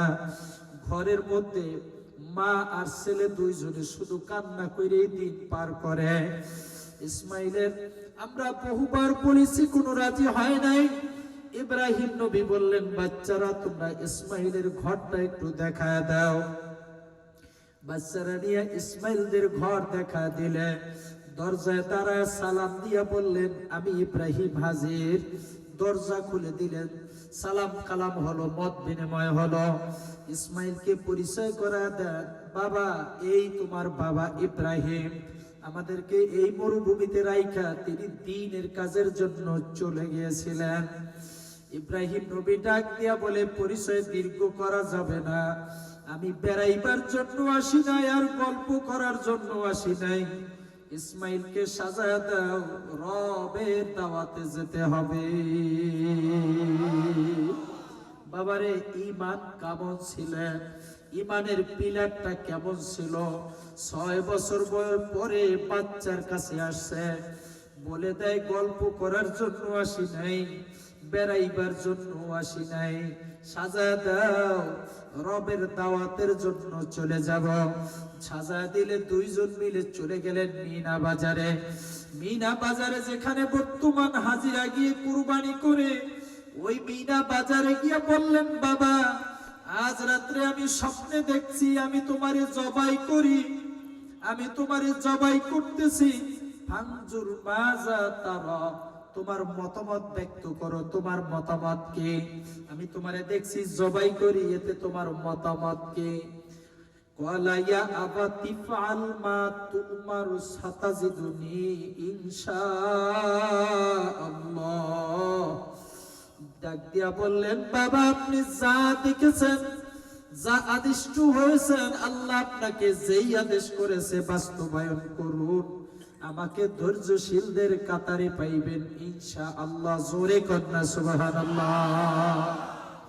আজ রাত্রে যদি আমি যে আমার ছেলেকে বলতাম, বাবা আমি দেখছি আমাকে অর্ডার করা হয়েছে তোমারে জবাই করব, দৌড় দিয়ে গিয়া মেম্বারকে খবর দিয়ে দিত, আমার বাবা পাগল হয়ে গেছে, আমারে নাকি জবাই করবে। চেয়ারম্যানকে জানানো হয়ে যাইতো, থানায় ফোন দেওয়া হয়ে যাইতো। আর সন্তান বলে, ফানজুর মাজা তারা, ইয়া আবাতি ফাল মা তুমার সাতাজিদুনি ইনশাআল্লাহু মিনাস সাবিরিন। বাবা আপনি যা আদিষ্ট হয়েছেন, আল্লাহ আপনাকে যেই আদেশ করেছে আপনি বাস্তবায়ন করুন, আমাকে ধৈর্যশীল পাওয়া যাইবে। জোরে আওয়াজ দিয়ে কোন সুবহানাল্লাহ। প্রস্তুতি নিচ্ছেন, প্রস্তুতি নিলেন, জবাই করবেন। ইসমাইল নবী ডাক দিয়া বলে, বাবা আমার দুটো দাবি। কি দাবি তোমার? 1 নম্বর দাবি, আমার হাত পা গুলো রশি দিয়া বেঁধে নিবেন। 2 নম্বর দাবি, জবাইয়ের পরে আমার রক্ত মাখা জামা কাপড় গুলো আমার মায়ের কাছে একটু ফিরিয়ে দিবেন। ইব্রাহিম নবী জিজ্ঞেস করলেন, বাবা তোমার হাত পা আমি কেন বেঁধে নেব? ইসমাইল নবী কাঁদেন আর বলেন, আপনি আমাকে জবাই করার হুকুম পেয়েছেন, আপনি যখন আমাকে জবাই করবেন, কষ্টের কারণে আমার হাত পা নাড়াচাড়া করতে পারে, এই পা গিয়ে আপনার গায়ে লেগে যাবে, একজন নবীর গায়ে আমার পা লেগে যাবে, এইটা বড় বেয়াদবি হয়ে যাবে। আপনি যদি পা গুলো বেঁধে নেন, হাত বেঁধে নেন, আপনার গায়ে লাগবে না। ইসমাইল তোমার রক্ত মাখা জামা কাপড় গুলো তোমার মায়ের কাছে কেন পৌঁছাবো? ইসমাইল কান্না করে আর বলে, বাবা আজকে আমাকে জবাই করার জন্য নিয়ে আসছেন, এটা যদি একবার আগে বলতে, আমি আমার মায়ের কাছ থেকে দাবি ছাড়াই আসতাম। আপনি আমাকে মরুভূমির মধ্যে রাইখে গেলেন, আমার মা আমাকে কত কষ্ট করে লালন পালন করেছে। ওই যে সাপা, ওই যে মারোয়ায় দৌড়াইতে দৌড়াইতে একটু পানির সন্তানের জন্য আমার মা পাগলের মতো করছে। আমি যখন পিপাসায় জোরে জোরে চিৎকার মেরেছি, আমার মা দৌড়ে এসে জিহ্বাটা পর্যন্ত আমার মুখের ভিতরে ঢুকায় দিয়ে ধরে রাখতো, যাতে করে আমি একটু সান্ত্বনা পাই, আমি একটু আরাম পাই। আমি আসার সময় মায়ের কাছে বলতে পারি নাই এই মা আমার জন্য কত কষ্ট করেছে। রক্তমাখা জামা কাপড়টা যদি নিয়ে আমার মায়ের কাছে পৌঁছে দেয়, আমার মা আমার রবের দরবারে শুকরিয়া আদায় করে সান্ত্বনা পাবে। না, আমার ছেলেটা দ্বীনের জন্য, ঈমানের জন্য আল্লাহর রাস্তায় কুরবানি হয়ে গেছে। জোরে কোন সুবহানাল্লাহ। বাবারে, আমি গল্প বলার জন্য মূলত আসি নাই। আজকের ঈমান নামক পিলারটা এতটা নাজুক হয়ে গেছে। আব্দুল উজ্জা ইতিহাসের কিতাবে লেখে, আব্দুল উজ্জা মক্কার মধ্যে একজন নামি দামি ফ্যামিলির সন্তান। বাবা ছিল না, কোনো আত্মীয় স্বজন ছিল না, শুধু মা ছিল। চাচা তাকে লালন পালন কইরা বড় করাইছেন, চাচা তাকে ঘর কইরা দিছেন, চাচা তাকে বকরি দিয়া দিছেন, এমনকি গায়ের পোশাকটা পর্যন্ত চাচা তাকে দিয়া দিছেন। আব্দুল উজ্জা কাফির, 20 বছর বয়স। বারবার চাচার কাছে গিয়া বলতেন, চাচা মুহাম্মদ রাসূলুল্লাহর ধর্ম আমার কাছে ভালো লাগে, মুহাম্মদ সত্যি কথা বলে, দ্বীনের দাওয়াত দেয়, আমার কেমন যেন ভালো লাগে। চাচা মাঝে মাঝে ধমক দিয়া বলতেন, মুহাম্মদ তো আমাদেরই এক বেটা। কোন সময় সাহস করে বলতে পারেন নাই, 20 বছর বয়সে উপনীত হয়েছে। একদিন রাত্রিবেলা বন্ধুদের সঙ্গে গিয়েছিলেন কোরআন শুনবার জন্য। মুহাম্মদুর রাসূলুল্লাহ ঘরে বসে বসে কোরআন তেলাওয়াত করতেন। এই কোরআনের বাণী শুনে পাগলের মতো হয়ে আব্দুল উজ্জা নবীর কাছে কালিমা পড়া মুসলমান হয়ে গেছে। একদিন চাচা জিজ্ঞেস করলেন, আব্দুল উজ্জা, তোমার ভিতরে কেমন যেন পরিবর্তন দেখা যায়, তুমি নাকি মুহাম্মাদের দরবারে যাও। আব্দুল উজ্জা বললেন, চাচা যখন জিজ্ঞাসাই করলেন সত্যি কথাই বলে দেই, আর কতদিন আমি গোপন রাখবো। আমি মুহাম্মদুর রাসূলুল্লাহর দরবারে গিয়েছিলাম, মুহাম্মদুর রাসূলুল্লাহ আমাকে কালিমা পড়ায় দিয়েছে, আমি মুসলমান হয়ে গেছি। জোরে কান সুবহানাল্লাহ। আমি মুসলমান। জানুনি আব্দুল উজ্জা, পরিণতি বড় খারাপ হবে। তোমার পরনের কাপড়টা পর্যন্ত আমার দেওয়া, তোমার বাড়ি ঘর, তোমার বকরি, তোমার ব্যবসা বাণিজ্য সব আমার দেওয়া। আব্দুল উজ্জা বললেন, কিছুই লাগবে না চাচা, আপনি নিয়ে যান। নিতে নিতে দিতে দিতে সব দিয়া দিছেন। বলে, তোমার পরনের কাপড়টা পর্যন্ত আমার দেওয়া, কাপড়টাও দিয়া দাও। একদম উলঙ্গ হয়ে কাপড়টা পর্যন্ত চাচার দিয়া দিছেন। এই অবস্থায় দৌড়ানো শুরু করলেন। মায়ের কাছে গিয়ে উপস্থিত হয়ে ডাক দিলেন, মা। মা তাকা দেখে 20 বছরের বাচ্চাটা উলঙ্গ, ল্যাংটা। মা চোখ চেপে ধরছেন, চোখ চেপে ধরে বললেন, বাবা তোমার এই অবস্থা কেন? ডাক দিয়া বলে, মা আমি মুহাম্মাদের দরবারে যে কালিমা পড়ছিলাম, কালিমা পড়ার অপরাধে আমার চাচা আমার কাপড়টুকু পর্যন্ত নিয়ে গেছে, কিছুই দেয় নাই। আমার কাছে কি চাও আব্দুল উজ্জা? কিছুই চাই না, একটু কাপড় দাও, আমি মুহাম্মাদের দরবারে চইলা যাব, আর আসবো না, আর ফিরবো না। আব্দুল উজ্জার মা বলে, আমার জন্য কি মায়া লাগে না? আব্দুল উজ্জা বললেন, মা তোমারও আমার দাওয়াত রইল, আমার নবীর দরবার থেকে কালিমার দাওয়াত তোমারও দিয়া গেলাম, আমাকে এক টুকরা কাপড় দাও। আব্দুল উজ্জার মা এক টুকরা সেরা কম্বল দিয়েছে, কোন কায়দায় পেঁচে হাঁটুটা পর্যন্ত ঠিক মতো ঢাকে নাই। এমতো অবস্থায় গিয়া নবীর দরবারে উপস্থিত হয়ে গেছে। নবীজি সাহাবীদেরকে রাস্তা করে দিতে বললেন। যাইতে যাইতে নবীর কাছে গিয়ে নবীজি তাকে জড়ায় ধরে বললেন, আব্দুল উজ্জা কি হয়েছে বলো। নবী গো, আপনার কাছে কালিমা কবুল করার অপরাধে আমার চাচা আমার সব নিয়ে গেছে, পরনের কাপড়টা পর্যন্ত নিয়ে গেছে। আমি দৌড়ে আমার মায়ের কাছে গিয়েছিলাম, আমার মা এই সেরা কম্বলটুকু দিয়েছে, আর কিছুই দেয় নাই। প্রিয় নবী আব্দুল উজ্জাকে জড়ায় ধরে বললেন, সাহাবীরা সাক্ষী থাকো, ঈমান নামক পিলার মহাসম্পদের মালিক আব্দুল উজ্জা, আজ থেকে ওর নাম আব্দুল্লাহ। তোমরা সাক্ষী থাকো কিয়ামতের ময়দানে, যে ঈমান কবুলের কারণে আব্দুল উজ্জা কিছুই নিয়ে আসতে পারে নাই, কাপড়টা পর্যন্ত নিয়ে আসতে পারে নাই, আমি সাক্ষী দিলাম ওই আব্দুল্লাহকে কিয়ামতের ময়দানে আমার মাওলায় জান্নাতের মধ্যে সাজায়া দিবে। মুসলমান ইমানদার, আজকে ইমানের মালিক আমরা হতে পারি নাই। ইমানের মালিক যদি হতে পারতাম আমার দ্বারা নামাজ যাইতো না, ইমানের মালিক যদি আমি হতে পারতাম আমার দ্বারা রোজা যাইতো না, ইমানের মালিক যদি আমি হইতে পারতাম আমি হারাম খাইতাম না, ইমানের মালিক যদি আমি হইতে পারতাম আমি বেপরদায় আমার স্ত্রী মা বোন চালাইতে পারতাম না, ইমানের মালিক যদি আমি হইতাম ওজনে কম দিতাম না, মালে ভেজাল দিতাম না, অশ্লীল বাক্য বলে মানুষকে কষ্ট দিতাম না। আজকের এই মাহফিল প্রোগ্রাম থেকে একটা মাত্র আমার শপথ, ওই মালিকের দরবারে, যে মালিক আমাকে মুসলমানের ঘরে জন্ম দিয়েছেন, যে মালিক আমাকে কোরআন পড়ার সৌভাগ্য দান করেছেন, যে মালিক আমাকে নবী দিয়েছেন, সুন্নাহ মানার তৌফিক দিয়েছেন, বাবারে কোরআন আর সুন্নাহ মতো একটু চলে দেখো, আমার মাওলাই সবথেকে বড় ফয়সালাকারী। হাদিসে বুখারীর মধ্যে আছে, প্রিয় নবীর কাছে এসে এক ইহুদি বিচার দিয়া দিবেন, ও নবী মুহাম্মদ, আপনার সাহাবী উট চুরি করছে, আমার কেমনে পাইলা? রাত্রবেলা ধরা খায় গেছে, সাক্ষী আছে নি? বলে হ্যাঁ আছে। নবীজি জবাব দিয়া দিলেন, হে বেদুইন ইহুদি কাফির, যদি আমার সাহাবী উট চুরি করছে এটা যদি প্রমাণ হয়, এই গোপনে বিচার হবে না, বিচার ওপেনে হবে। মসজিদে নববীর সামনে হাজারো জনতার সামনে আমার সাহাবীর বিচার হবে। দিন তারিখ ঠিক হয়ে গেল, দিন তারিখ মতো উপস্থিত হয়ে গেলেন, বিচার কার্য শুরু হয়ে গেলেন। নবী জিজ্ঞেস করলেন, হে বেদুইন, তোমার সাক্ষী কারা কারা? দাঁড় করায়া দাও। সাক্ষী দাঁড় করায়া দিলেন। প্রিয় নবী আলাইহিস সালাতু ওয়াস সালাম সাক্ষী নিয়ে ফেললেন। সাহাবীকে জিজ্ঞেস করলেন, ও সাহাবী, তোমার নামে আমার কাছে অভিযোগ আসছে, তুমি নাকি উট চুরি করছো, ইহুদির কাফিরের উট চুরি করছো, তোমার কি কোনো সাক্ষী প্রমাণ আছে নাকি? সাহাবী কান্না করেন আর বলেন, আমার সাক্ষী আল্লাহ আর রাসূল।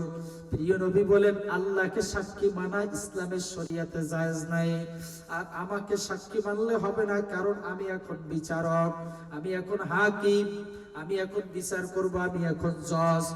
জজকে সাক্ষী মানলে এটা কার্যকর হবে না, তোমার ভিন্ন কোনো সাক্ষী আছে নাকি? সাহাবী বললেন, না, আমার ভিন্ন কোনো আর কোনো সাক্ষী নাই। নবীজি রায় ঘোষণা করে দিলে, এর ফাঁসির মঞ্চ তৈরি করো সাহাবীরা। আমার উম্মতের সাহাবীদের বদনাম হয়ে গেল একজনের কারণে। উঠছে কেনই বা চুরি করলো, এই বদনাম আমি সহ্য করতে পারবো না। এই হাজারো জনতার সামনে, লক্ষ জনতার সামনে আমার সাহাবীর ফাঁসি দিয়া দাও, ফাঁসির মঞ্চ তৈরি করে ফেল। সাহাবীরা মঞ্চ তৈরি করে ফেললেন, দৌড়ানো শুরু করলেন। দৌড়ে গিয়া সেজদায় লুটে পড়ে কান্না করলেন, আর মালিকের দরবারে বললেন, মালিক, আপনি জানেন আমি চুরি করি নাই, কিন্তু আমার নামে অপবাদ দিয়া মামলা দায়ের করা হয়েছে। কিন্তু নবী তো রায় ঘোষণা করে দিছে, এই রায় তো আর ফেরত নেওয়া হবে না, বাতিল করা হবে না। আমি তো ঈমান কবুল করেছি, আমি তো নবীকে মহব্বত করে ফেলেছি, উত্তম ফয়সালা আপনি দানকারী। কে যেন আওয়াজ দিয়া বলে, বেদুইন সাহাবী শোন, প্রিয় নবীর কাছে গিয়া যুক্তি দিয়া বলো, গো নবী, আমি আপনার বিচার মানি, আপনার সালিসিতে কোনো রকম ত্রুটি নাই, ফয়সালা আমি মানি, তবে একটু আরজি করতে চাই। কি আরজি? দৌড়ানো শুরু করলেন, দৌড়ে গিয়ে আরজি করলেন, ওগো নবী, আমি আপনার ফয়সালা মানি, তবে একটু আরজি। কি আরজি? আরজিটা হলো, যেই উট আমি চুরি করেছি, সেই উট তো পাওয়া গেছে, এটা তো বেদুইনের জিম্মাদারিতে আছে। ওই উটকে যদি আপনার এই দরবারে নিয়ে আসা হয়, এই লক্ষ জনতার সামনে, আপনি যদি উটকে প্রশ্ন করেন কে চুরি করেছে, উট যদি জবান খুলিয়া বলে আমি চুরি করেছি, নির্দ্বিধায় আপনার ফয়সালা আমি মেনে নেব, কার্যকর। আমি চোর, আর উট যদি জবাব দিয়া বলে আমি চোর না, এইটাই আমার জন্য একটা সাক্ষী, আমার আর কোনো সাক্ষী নাই, এইটাই আপনার দরবারে আপিল। আওয়াজ দিয়া বলেন সুবহানাল্লাহ। নবীজিও খুশি হয়ে গেলেন, হ্যাঁ এটা করা যায়। বেদুইনকে আটকালেন, সাহাবীদেরকে সাক্ষীদেরকে আটকালেন, আর এই অভিযুক্ত সাহাবীকে আটকায় দিলেন। অন্য সাহাবীদেরকে পাঠায় দিলেন, যাও উটে রশি লাগায় নিয়ে আসো। তারা গিয়া সাহাবীরা গিয়া রশি লাগায় উট নবীর দরবারে নিয়ে আসলেন। উটকে নবীজি প্রশ্ন করলেন, উট রে সত্যি করে বল নাকি আমার সাহাবী কি তোরে চুরি করছে নাকি? উট নবীর চেহারার দিকে তাকায় দর দর করে পানি ছেড়ে দিয়েছে। আসমানের দিকে তাকায় একবার, নবীর চেহারার দিকে তাকায় একবার, আসমানের দিকে তাকায় একবার, নবীর চেহারার দিকে তাকায় একবার। আমার মাওলা কত কুদরতওয়ালা মাওলা, উটের জবান আমার মাওলাই খুলিয়া দেয়। উট ডাক দিয়া বলে, ওগো প্রিয় নবী, আল্লাহর কসম, আল্লাহর কসম, আল্লাহর কসম, আপনার সাহাবী আমাকে চুরি করে নাই। বেদুইন কাফির আপনার সাহাবীর বিরুদ্ধে, মুসলমানদের বিরুদ্ধে অপবাদ দেওয়ার জন্য, কুচ্ছা রচনা করবার জন্য মিথ্যা মামলা দায়ের করেছে। আপনার সাহাবী আমাকে চুরি করে নাই। আওয়াজ দিয়া কোন সুবহানাল্লাহ। নবীজি সাক্ষীদেরকে আর বাদীকে রায় ঘুরিয়ে দিলেন, একে ফাঁসির মঞ্চে ঝুলাইয়া দাও, আর অভিযুক্ত সাহাবীকে খালাস দিয়া দাও, মুক্তি দিয়া দাও। সাহাবীরা বড় খুশি হয়ে গেলেন। ইহুদি কাফির ধরা খায় গেল, ফাঁসির মঞ্চ তৈরি হয়ে গেল, কার্যকর হলো। রাতের আধারে প্রিয় নবী সাল্লাল্লাহু আলাইহি সাল্লাম ধীর ধীর গতিতে ওই সাহাবীর দরজায় গিয়া উপস্থিত হয়ে গেলেন। গভীর রাত্রে গিয়ে ডাক দেন, সাহাবী রে একটু দরজা খুলে দাও, আমি মুহাম্মদুর রাসূলুল্লাহ তোমার দুয়ারে হাজির হয়ে গেছি। দরজা খুললে নবীজি সাহাবীকে জড়ায় ধরে বললেন, এ সাহাবী শোন, সত্যি করে বলবি নাকি আমলের ফিরিস্তিটা কি আমল যে আজকের ফাঁসির মঞ্চ তৈরি হয়ে গেল, রায় ঘোষণা হয়ে গেল, জীবনের এমন কি আমল তোমার আছে? বুবা উটের জবান খুলে যায় তোমার পক্ষে রায় দিয়া, আজকের তোমারে বাঁচা দিল সাক্ষী দিয়া, জীবনে এমন কি আমল করেছো গো? বেদুই সাহাবী কান্না করে আর বলে, ও গো নবী গো, না তেমন কোন আমলের ফিরিস্তি নাই। যেদিন থেকে কালিমা নসিব হয়েছে, কবুল করেছে, সেদিন থেকে নবী আপনাকে আমার প্রাণের চেয়েও বেশি ভালোবাসি, আমার প্রাণের চেয়ে আপনাকে বেশি মহব্বত করি। আজকের ফাঁসির রায় ঘোষণার পর আমি আমার মাওলার কুদরতি কদমে সিজদা লুটায়া কান্না করেছি আর বলেছি, মাওলা আমি চুরি করি নাই, সেটা আপনি ভালো করে জানেন, কিন্তু সাক্ষী প্রমাণ তো দিয়া দিল আমি আপনার নবীকে মহব্বত করি, আমি কালিমা নসিব করার পর খারাপ কাজে জড়িত হই নাই। যদি আমি আমার ঈমানের উপরে মজবুত থেকে থাকি, আজ এই বিপদ থেকে উদ্ধারের মালিক আপনি আমাকে উদ্ধার করে দেন। কে যেন আমাকে আওয়াজ দিয়া বলল, আপনার সামনে গিয়া উটের কথা বলতে বললেন। আজ আমি সেই আওয়াজ অনুযায়ী আপনাকে শোনায়া দিলাম। জোরে কোন সুবহানাল্লাহ। বাবারে, আমি হাদিসে পাক থেকে ছোট্ট একখানা হাদিস তেলাওয়াত করেছি। লা ইউমিনু আহাদুকুম হাত্তা আকুনা আহাব্বা ইলাইহি মিন ওয়ালিদিহি ওয়া ওয়ালাদিহি ওয়ান নাসি আজমাইন।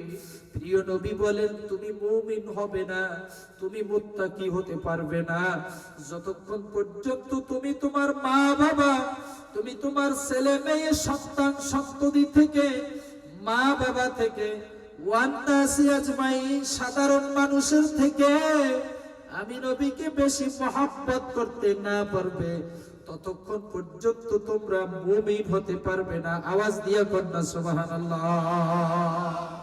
আবার ভালো করে শুনেন, তুমি মুমিন হতে পারবে না যতক্ষণ পর্যন্ত তোমার সন্তান সন্তানি, ছেলে মেয়ে থেকে, তোমার মা বাবা থেকে, দুনিয়ার সমস্ত মানুষ থেকে বেশি মহব্বত করতে না পারবে, ততক্ষণ পর্যন্ত তুমি ঈমানদার হতে পারবে না।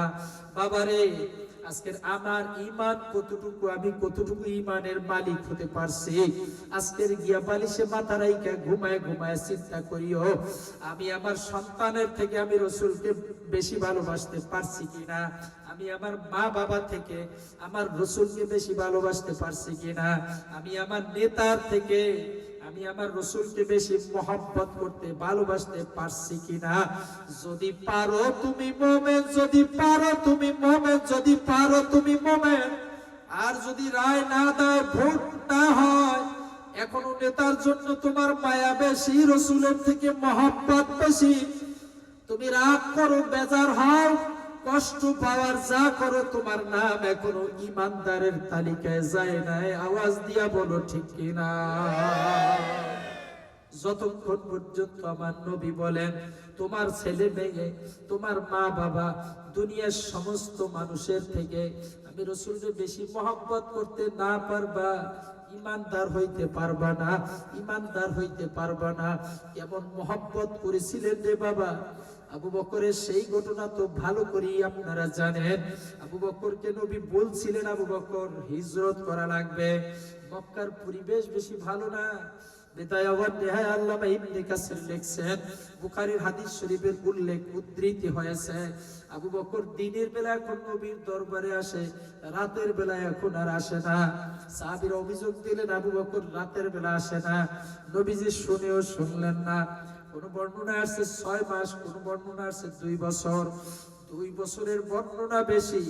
2 বছর পর নবী আলীকে বিছানায় শোয়া দিয়া রাতে রাতারে গভীর রাত্রে গিয়া আবু বকরের দরজায় গিয়া ছোট্ট করে একটু আওয়াজ দেন। আবু বকর দরজা খুইলা উপস্থিত হইয়া নবীকে সালাম দিয়া বলে, লাব্বাইক ইয়া রাসূলুল্লাহ, সাদাইক হুজুর, আমি আবু বকর আপনার সামনে উপস্থিত হয়ে গেছি। জোরে বলতে হবে সুবহানাল্লাহ।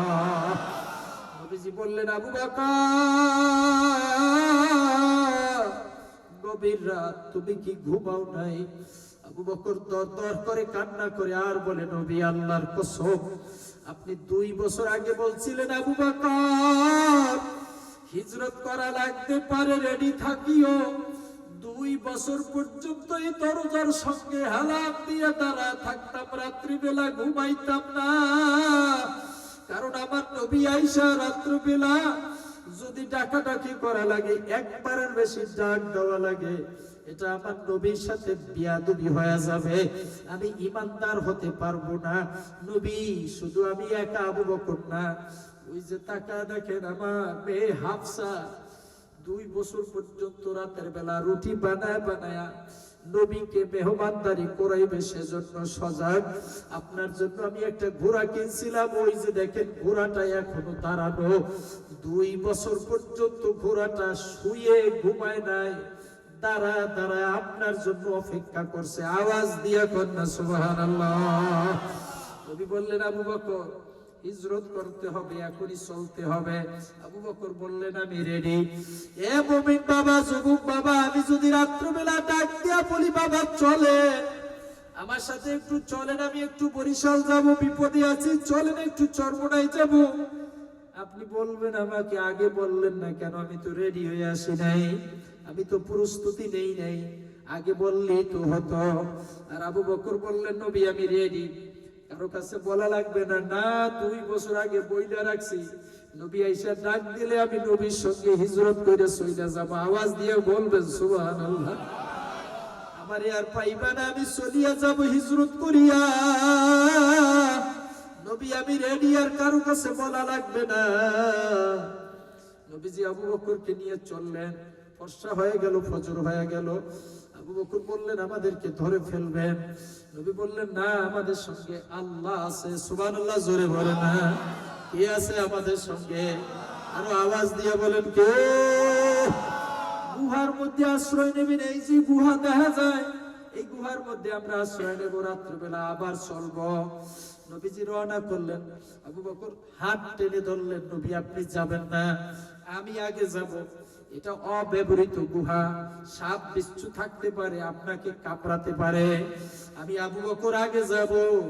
যদি হিংস্র প্রাণী থাকে আমারে আঘাত করবে, আমি মরিয়া যাব। আমার নবী এই জমিনে জিন্দা থাকবে। আবু বকর চলে গেলেন, তল্লাশি দিয়ে চলে আসলেন, নাই কিছু নবী, আসেন আমার সঙ্গে। চলে গেলেন, দীর্ঘদিন পর্যন্ত না ঘুমানো ক্লান্ত দেহ নবীজির, না খাওয়া, জঙ্গলে জঙ্গলে থাকতেন, রাতে রাতারে জেগে জেগে থাকতেন, কষ্ট করেছেন বহু। আজকের উম্মতেরা কোনো কষ্ট করে না, অথচ নবী আমাদের জন্য সারা জনম কষ্ট করেছেন, সারা জনম কষ্ট করেছেন। আবু বকরের উরুর উপরে মাথা দিয়ে নবী ঘুমায় গেছেন। আবু বকর তাকায় দেখে অনেকগুলো ছিদ্র দেখা যায় গুহার মধ্যে। এই ছিদ্রগুলো নবীজি আবু বকরের রুমাল, চাদর, জামা ছিঁড়ে ছিঁড়ে আটকানো শুরু করলেন। বাবারে এই গল্প অবশ্যই জানেন, তারপরে বলছি ঈমান পোক্ত করার জন্য কিভাবে মহব্বত করতেন। সব ছিদ্রগুলো আটকানো হয়ে গেলে হাদিসে বুখারীর মধ্যে লেখে একটা ছিদ্র বাকি। আবু বকরের ডান পায়ের বৃদ্ধাঙ্গুলি দিয়ে এইভাবে চেপে ধইরা নবীজির ঘুম পড়া দিছেন। নবীজি ঘুমায়, মুসা নবীর কাছে বয়ান শুনছেন। সাপকে মুসা নবী বয়ান করতেছিলেন যে আখিরি জামানার নবী আসবে, এই পথ দিয়ে মক্কা থেকে মদিনায় যাবেন, এই পথ থেকে মক্কা থেকে মদিনায় যাওয়ার পথে এই গুহায় আশ্রয় নেবেন। আখিরি জামানার নবীর চেহারা যদি কোনো মুমিন একবার দেখে, তার জন্য দোজখের আগুন হারাম হয়ে যাবে। এই বয়ান মুসা নবীর কাছে সাপ ছুটছিল। সাপ সেখান থেকে চলে গিয়ে ওই গুহার মধ্যে গিয়ে আশ্রয় গ্রহণ করেছে। 250, কোন বর্ণনায় 350 বছর গত হয়ে গেছে। আওয়াজ দিয়ে বলবেন কি সুবহানাল্লাহ। এক নজর দেখবেন বিশ্ব নবীর চেহারা, আর দোজখের আগুন হারাম হয়ে যাবে। কি মায়া, কি মহব্বত, কি প্রেম, কি ভালোবাসা। কাজ হবে কি, আবু বকর সব ছিদ্রগুলো আটকা দিয়েছে। নবী গুহার মধ্যে আসে, সাপ সজাগ হয়ে গেছে, সাপ জানতে পারছে মুহাম্মদ রাসূলুল্লাহ আসছে। সব ছিদ্র দিয়া চেষ্টা করছে, পারে নাই, সব ব্যর্থ। যেখানে বৃদ্ধাঙ্গুলি দিয়ে চেপে রাখছিলেন সেখানে গিয়ে ধাক্কা দিয়েছে, নরম নরম লেগেছে। আবার ধাক্কা দিয়েছেন, কিন্তু আঙ্গুল সরান নাই। সাপ রাত করে আবু বকরের আঙ্গুলের উপরে কামড় দিয়া গোশত সহ নিয়ে গেছে। বিষের যন্ত্রণায় আবু বকরের চেহারাটা, শরীরটা নীল বর্ণের হয়ে গেছে। গড়ায় গড়ায় এক ফোঁটা গরম পানি বিশ্ব নবীর চেহারা মুবারকে পড়ে গেলেন। বিশ্ব নবী সজাগ হয়ে গেলেন, তাকায় দেখে আবু বকর কান্না করে। নবীজিও কান্না শুরু করলেন আর বললেন, আবু বকর, তোমার নিয়ে মনে হয় হিজরত করা সম্ভব হবে না, তোমার নিয়ে আমি মনে হয় যাইতে পারবো না, তোমার বাড়ির কথা, ছেলে মেয়ের কথা মনে পড়ে গেছে। আবু বকর কান্না করো কেন? আবু বকরের কান্না বেড়ে যায় আর বলে, ওগো নবী, আল্লাহর কসম, আল্লাহর কসম, আল্লাহর কসম, কারো কথাই মনে পড়ে নাই। সম্ভবত নবী কোনো হিংস্র প্রাণী আমারে আঘাত করছে। বিষের যন্ত্রণা আমি আবু বকর সহ্য করতে পারি নাই, আমারে মাফ করে দিয়ে, আমার ইচ্ছা ছিল না। আমার অজান্তে এক ফোঁটা গরম পানি আপনার চেহারা মুবারকে পড়ে গেছে। নবী আবু বকরের পা টান দিয়ে দেখেন নিচ দিয়া কামড় দিয়া গোশত সহ নিয়ে গেছে। নবীজির মুখ থেকে লালাই না লাগায় দেওয়ার সঙ্গে সঙ্গে আবু বকর ভালো হয়ে গেল। আবু বকরকে জিজ্ঞেস করলেন, আবু বকর, আপনি আগে কেন বলেন নাই? অনেক আগেই তো আপনাকে দংশন করেছে। আবু বকর বললেন, নবী, আল্লাহর কসম, আমি আবু বকর আপনাকে এত পরিমাণ মহব্বত করি, সাপের কামড়ের যন্ত্রণায় যদি আবু বকর মরিয়াও যাইত, আল্লাহর কসম নবী, আপনাকে আমি ঘুম থেকে জাগাইতাম না। ডাক দিয়া বলেন, আইয়াতুহাল হাসারাত ইতিহিনা। হাদিসে বুখারীর মধ্যে প্রিয় নবী বলেন, হ্যাঁ, এই গুহার মধ্যে কোনো যদি হিংস্র প্রাণী থাকো, বেরিয়ে এসো। আমার আবু বকরকে কেন কামড় দিয়েছো? যেই ছিদ্রের মধ্যে আবু বকরের আঙ্গুল দিয়ে চেপে রাখছিলেন, সেই ছিদ্রের ভিতর থেকে এক সাপ বেরিয়ে আসা নবীর সামনে মাথাটা নোয়ায় দিয়ে কান্না শুরু করে দিছে। সাপের জবান খুলে যায়, নবীর ডাক দিয়া বলে, ওগো নবী, আল্লাহর রাস্তে আমারে মাফ করে দেন। আপনার সাহাবী আবু বকরকে আমি কষ্ট দেওয়ার জন্য কামড় দেই নাই, দংশন করি নাই। নবী আপনাকে এক নজর দেখবার জন্য 350 বছর গত হয়ে গেল, অথবা 250 বছর গত হয়ে গেল। এত দিন পর্যন্ত আমি মুসা নবীর কাছে বয়ান শুনিয়া এই গুহার মধ্যে আমি অপেক্ষা করতেছি এক নজর দেখবার জন্য। আজকের আবু বকর সব চিত্রগুলো আটকায়া দিয়েছে। আমার নসিব বড় খারাপ, একটা চিত্র বাকি আছে, সেখানেও আঙ্গুলি দিয়ে চেপে ধরে রাখছে। আমি মনে হয় কপাল পুরা দেখতে পারবো না। আজ যদি আপনি এখান থেকে চলে যান আর নসিব হবে না। এজন্য যাতে পা সরায় না, এজন্য আমি আঘাত করেছি। নবী, আপনি আমাকে মাফ করে দেন, আমি কষ্ট দেবার জন্য কামড় দেই নাই। নবীজি ডাক দিয়া বলেন, সাপ রে শোন, কিয়ামতের ময়দানে আমার আল্লাহ তোরে আর আমারে একই জান্নাত দান করবে। বাবারে, নবীর মহব্বত আর ভালোবাসায় যদি আজকে আমিও আবেগ আপ্লুত হতে পারে। যুবক ভাইয়েরা দাবি করে আমার নবী এখনো মুখে দাড়ি লাগাইতে পারে নাই, নিয়মিত সেই ভয়। আজকের রাত্রে যদি খোদা না খাস্তা তোমার ইন্তেকাল হয়ে যায় আর কিয়ামতের ময়দানে নবীর সামনে যদি তোমাকে দাঁড় করানো হয়, নবী যদি বলেন, সোহকান সোহকান লিমান গাইয়ারা, যাও যাও যাও, তোমারে আমি চিনি না, তুমি কে? ওই কিয়ামতের ময়দানে দ্বিতীয় আর কেউ থাকবে না। লা ইয়াতাকাল্লামুনা ইল্লা মান আযিন। ওই কিয়ামতের ময়দানে কেউ কথা বলার আর অনুমতি পাবে না। ওই কিয়ামতের ময়দানে কাউরি সুপারিশ দেওয়া হবে না, ইল্লা মান আযিন, একমাত্র যাকে অনুমতি দেওয়া হবে। তাফসীরে কাশফে লেখছে, একমাত্র মুহাম্মাদুর রাসূলুল্লাহ সাল্লাল্লাহু আলাইহি ওয়াসাল্লামকে কথা বলার অনুমতি দেওয়া হবে। জোরে জোরে বলেন সুবহানাল্লাহ। তাফসীরে খাজানের মধ্যে আলাউদ্দিন আলী ইবনে মুহাম্মদ রাহিমাহুল্লাহ লেখছেন, ইদ্রিস নবীর সঙ্গে আমাদের নবীর একদিন দেখা হয়ে গেছে স্বপ্ন যোগে। ইদ্রিস নবীকে জিজ্ঞেস করছিলেন, কাইফা হালাতিল জান্নাহ ইয়া ইদ্রিস, ও ভাই ইদ্রিস, জান্নাতের পরিবেশটা কি একটু বলবেন নাকি? ইদ্রিস নবী হাউমাউ করে কান্না শুরু করে দিয়েছেন। আমাদের নবী জিজ্ঞেস করলেন, ভাই ইদ্রিস, আপনি হাউমাউ করে কাঁদেন কেন? আমি তো আপনাকে কোনো লজ্জা দেই নাই, আমি তো আপনাকে খারাপ কথা বলি নাই। ইদ্রিস নবী বললেন, আপনি তো জান্নাতের অবস্থা জানতে চেয়েছেন, আল্লাহ আমাকে জান্নাতে ঢুকতে অনুমতি দেয় নাই। আমি একবার না, দুইবার না, বহুবার গিয়েছিলাম ওই জান্নাতের দরজায়। আমার মাওলাই আমাকে অনুমতি দেয় নাই। আমি যতবার গিয়েছিলাম জান্নাতের দরজায়, আমি ততবারই জান্নাতের দরজায় লেখা দেখছি, লা ইয়াদখুলুল জান্নাতা আহাদুন ক্বাবলা মুহাম্মাদিন ওয়া উম্মতিহি। এটা এমন জান্নাত আমার আল্লাহ বানায় রাখছে, যেই জান্নাতে মুহাম্মদ এবং তার উম্মতের আগে কেউ ঢুকবে না। আওয়াজ দিয়ে কোন সুবহানাল্লাহ। আমার নবীরে মহব্বত কইরা আর জীবনে দাড়ি কামাইবো না, আমার নবীরে মহব্বত কইরা আর জীবনে নামাজ ছাড়বো না। আমার নবী শুধু উম্মতের নবী ছিলেন এমনটা না, পশু পাখি পর্যন্ত সকলের তিনি নবী ছিলেন। হাদিসের মধ্যে লেখছেন, বিদায়া ওয়া নেহায়া লেখছেন, বাবা অল্পের মধ্যে মোনাজাত দিয়ে দেবো এই ঘটনাটা শেষ করে। কেমন নবী, দয়ার নবী ছিলেন, মানুষের জন্য না, পশু পাখিদের জন্য। পথ দিয়ে হাঁটছেন নবী, শিকারী হরিণকে বেঁধে রাখছেন গলায় রশি দিয়া। হরিণী নবীকে সালাম দিয়া বললেন, আল্লাহর নবী, আমি বহুবার আমি শিকারীর কাছে অনুমতি চাইছিলাম, আমার দুটো বাচ্চা আছে, আমি আজ 3 দিন পর্যন্ত বন্দী হয়ে গেছি, আমার বাচ্চারা কিছুই খাইতে পারে নাই, আমাকে যদি একটু অনুমতি আইনা দিতেন, আমি বাচ্চাদের দুধ পান করায় আবার ফেরত আসতাম। আমার শিকারী আমাকে অনুমতি দেয় নাই।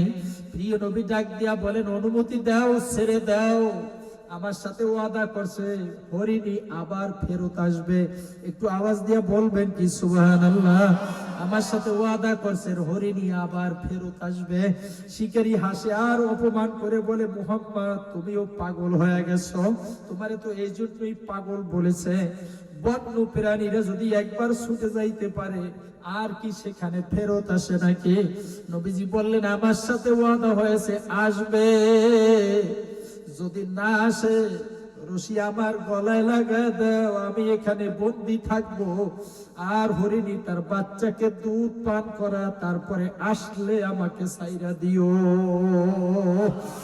এ মুসলমান, এ যুবক বাবা, ভাবতেও অবাক লাগে, একটা প্রাণী, বন্য প্রাণী শিকারীর হাতে ধরা পড়ে গেছে, বাচ্চাকে দুধ পান করাইবার জন্য অনুমতি চাইলে আমার নবী রশিটা গলায় নিয়ে নিলেন, হরিণীকে ছেড়ে দিলেন।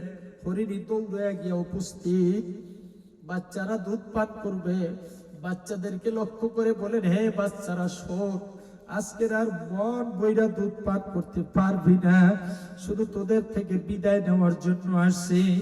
আমি আজকে 3 দিন পর্যন্ত শিকারীর হাতে বন্দী হয়ে গেছিলাম। শিকারীকে অনেকবার অনুরোধ করে বলছি, আমার 2টো বাচ্চা আছে, ওরা না খায় মারা যাবে। শিকারী আমাকে ছাড়ে নাই। আজ আমি বিশ্বনবী আমার পাশ দিয়ে যাচ্ছিল, আমি বিশ্বনবীর কথাটা বুঝায় বলছি, শিকারী তাতেও রাজি হয় নাই। বিশ্বনবী মুহাম্মদুর রাসূলুল্লাহ আমার গলার রশি তার গলায় নিয়ে নিছে, আর আমারে অনুমতি দিয়ে দিছে, যাও দুধ পান করাই আসো। আজ মন বইরা দুধ পান করবি না, সময় নষ্ট করবি না। বাচ্চারাও কান্না করে আর বলে, মা আপনি তো বড় অন্যায় করে ফেলেছেন, বিশ্ব নবীর গলায় রশি লাগাই আসছেন, আজ আমরাও দুধ পান করব না, আজ আমরাও দুধ খাইব না। চলো মা, আজকে তোমার সঙ্গে আমরাও যাব। বিশ্ব নবীর কাছে মাপ চাইয়া রশি আমাদের গলায় লাগাইয়া বিশ্ব নবীর মুক্তি কইরা তারপরে আমরা দুধ খাবো, আর যদি না খাইতে পারি একসাথে মরে যাব। এই বলে দৌড়ানো শুরু করছে। সূর্য প্রায় লাল হয়ে গেছে, আমি খুব সংক্ষেপে বলছি। বেদুইন কাফির বারবার টিটকারি মেরে কয়, কোথায় মুহাম্মদ, তোমার হরিণী কোথায়? আজ আর আসবে না, তোমাকে আজকে শাস্তি ভোগ করতে হবে। বিভিন্ন ধরনের কথাবার্তা বলতেছিল। হঠাৎ করে পাশ থেকে একজন ডাক দিয়া বলে, ওই যে দেখা যায় হরিণী আসতেছে, হরিণী আসতেছে। একজন ডাক দিয়া বলে, হরিণীর সঙ্গে আরো 2 জন দেখা যায়। আমি তো ছাড়ছিলাম একটা, আসতে আছে 3 জন। আওয়াজ দিয়া কইবেন সুবহানাল্লাহ। খুব কাছাকাছি চলে আসলে বিশ্বনবী ডাক দিয়া বলে, বেদুইন তোমার হাতে ধরা পড়ছিল একটা, আর তোমার কাছে এখন 3 জন আইসা উপস্থিত হয়ে গেছে। 3 জন আইসা মা আর 2 বাচ্চা এসে উপস্থিত হইয়া বলে, প্রিয় নবী আমাকে মাফ করে দেন। বাচ্চারা বলে, আমার মা বুঝে নাই, আপনার গলায় রশি লাগাইয়া আমার মা আমাদেরকে দুধ পান করাইতে গেছে। রব্বুল আলামিনের ইজ্জতের কসম কইরা বলি, আমরা দুধ পান করি নাই গো নবী, আমার মা বুঝে নাই, আমার মাকে মাফ করে দেন, আর রশিটা আমাদের গলায় লাগায় দেন। বেদুইন কাফির তাকায় তাকায় দেখি একটা প্রাণীর প্রতি আমার নবীর কত মহব্বত আর ভালোবাসা। আমার নবীর মহব্বত দেখিয়া চিৎকার মাইরা বলতেছিল, ওগো নবী মুহাম্মদ, আমি কাফির হয়ে বুঝতে পারি নাই, আমারে মাফ করে দাও, আর আমারে কালিমা পড়া দাও, আমি মুসলমান হয়ে যাব। বাবারে, আজকের এই আলোচনা দীর্ঘায়িত করতে চাই না। একটা সিদ্ধান্ত এখান থেকে নেব, জীবন যাবে, জীবন চলে যাবে ঈমান বিক্রি করব না, জীবন চলে যাবে নামাজ ছাড়ব না, জীবন চলে যাবে হারাম খাইব না, জীবন চলে যাইবে সুদ ঘুষের মতো কারবার করব না, জীবন চলে যাইবে কাউরে ঠকাবো না, জীবন চলে যাইবে কারো কাছে খারাপ মূল্যের মাল বিক্রি করব না, ওজনে কম দিব না, মালে ভেজাল দিব না, গালিগালাজ করব না, অশ্লীল কথাগুলো বলবো না, নামাজ জীবনে ছাড়বো না। নামাজ আমার ঈমানের চাবিকাঠি। কিয়ামতের ময়দানে সর্বপ্রথম আমার নামাজের হিসাব নেওয়া হবে। জীবনে কতটুকু বয়স পেয়েছো, কয়টা রুকু হয়েছে, কয়টা সেজদা হয়েছে, হিসাবের সাথে মিলছে তুমি খালাস, হিসাবের সাথে মিলবে না তুমি বাইজা পড়বা। আমার যুবক ভাইয়েরা, আজকের এই কোরআনের মজলিসে আমি হাত জায়গায় দেখাইতে চাই, আর জীবনে নামাজ ছাড়বো না, ছাড়বো না, ছাড়বো না। কে কে রাজি আছো? নারে তাকবীর, নারে তাকবীর। আলহামদুলিল্লাহ বলো বাবা, আলহামদুলিল্লাহ। আল্লাহ কবুল করে নেন, জোরে জোরে বলেন আমিন।